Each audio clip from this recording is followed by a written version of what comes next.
বন্দর এলাকার সার্বিক পরিস্থিতি জানাতে এই মুহূর্তে আমাদের সঙ্গে যোগ দিচ্ছেন সহকর্মী আহসান রিটন। রিটন, ঘূর্ণিঝড় রিমালের প্রভাবে বন্দর এলাকায় কার্যক্রমে কি ধরনের অবস্থা তৈরি হয়েছে?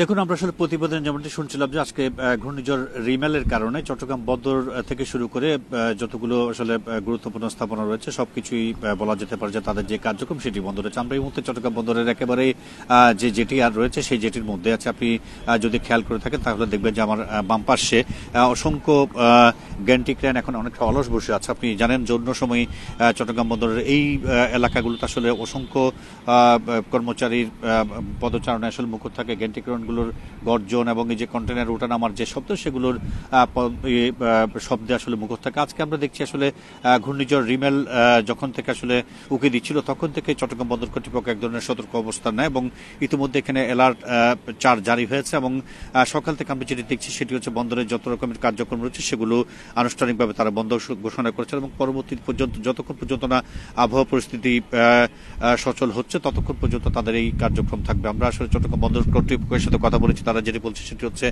চট্টগ্রাম বন্দরের ভেতরে যে সমস্ত বড় বড় জাহাজগুলো ছিল সেগুলো আজকে সকাল 10টার পর থেকে সেগুলোকে বহির্নোঙরে পাঠিয়ে দেওয়ার ব্যবস্থা করেছে এবং ছোট ছোট যে সমস্ত জাহাজগুলো আছে সেগুলো এদিকে বাকলিয়ার দিকে অর্থাৎ যেখানে উজান রয়েছে কালুরঘাট সেই দিকে সেগুলোকে পাঠানো হয়েছে এবং চট্টগ্রাম বন্দরের আপনি যদি পরিস্থিতিটি দেখেন তাহলে বুঝবেন যে আসলে কার্যক্রম যা রয়েছে সেগুলো একেবারেই স্থবির আছে আর কি, অর্থাৎ কোনো রকমের কার্যক্রম এই মুহূর্তে নাই। পণ্য খালাস থেকে শুরু করে সমস্ত কার্যক্রম তাদের বন্ধ রয়েছে এবং তাদের যে সমস্ত গুরুত্বপূর্ণ স্থাপনা রয়েছে যন্ত্রপাতি রয়েছে সেগুলোকে একেবারেই বলা যেতে পারে যে শতভাগ। জানতে চাই যে আজকে এই যে শুল্কায়ন বা বন্দর থেকে পণ্য খালাসের কার্যক্রমগুলো চালু আছে কিনা?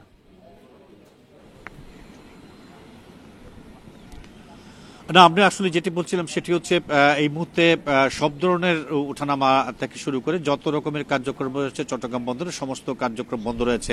আরেকটি বিষয় বলে রাখি যে আসলে আবহাওয়া পরিস্থিতির উপর পরিস্থিতি খারাপের দিকে যখন যাচ্ছিল তখন থেকে চট্টগ্রাম বিমানবন্দর কর্তৃপক্ষ আসলে চট্টগ্রাম থেকে যত রকমের ফ্লাইট ছিল সেগুলো আপাতত তারা বন্ধ রেখেছেন, অর্থাৎ চট্টগ্রাম বিমানবন্দরে কোন রকমের ফ্লাইট ওঠানামা আপাতত করবে না। রাত 8টার পরে পরিস্থিতি দেখে চট্টগ্রাম বিমানবন্দর কর্তৃপক্ষ ফ্লাইট ওঠানামার যে কার্যক্রম সেটি শুরু করার একটি কথা শুনেছি, তবে সেটি আবহাওয়া এই মুহূর্তে যেমনটি রয়েছে কিছুটা স্থবির অবস্থা দেখছেন। আমরা আসলে ঘণ্টাখানেক আগেও দেখছিলাম মুষলধারে বৃষ্টি ছিল এবং মুষলধারে বৃষ্টি ছিল, পাশাপাশি দমকা হাওয়াও ছিল। এই মুহূর্তে কিছুটা শান্ত পরিস্থিতি আমরা বিরাজ করতে দেখছি।